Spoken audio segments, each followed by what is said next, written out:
મિત્રો, આપણે આગળના ભાગમાં એવું જોયું કે જીવન નિર્વાહ માટેની તેમની પાસે કોઈ સાધન જ નહોતું અને એટલા માટે એ લોકોએ શું કરવું એ વિચારમાં પડી ગયા.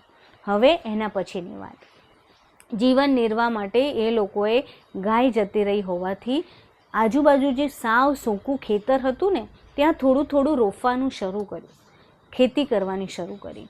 એમાંથી જે વસ્તુ મળી એમાં જીવન નિર્વાહ ચલાવે અને પછી પાછી જે વસ્તુ વધે એમાં વેચી અને પાછા એમાંથી પૈસા કમાવે. તો કે થોડામાં આટલું કમાઈએ છે તો આખું ખેતરમાં થોડું થોડું બધું વાવીએ તો કેટલું બધું કમાઈ શકાય.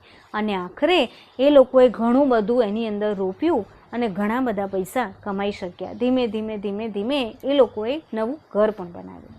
મિત્રો, આ વાર્તા આપણને એવું શીખવાડે છે કે જ્યારે આપણે એવું વિચારીએ ને કે બસ મારું આટલું જ સર્કલ છે, આનાથી વધારે મારી પાસે આગળ કોઈ કશું છે જ નહીં, ત્યારે મગજમાં એવો વિચાર કરવો કે આ દુનિયા વિશાળ છે અને તકો પણ વિશાળ છે.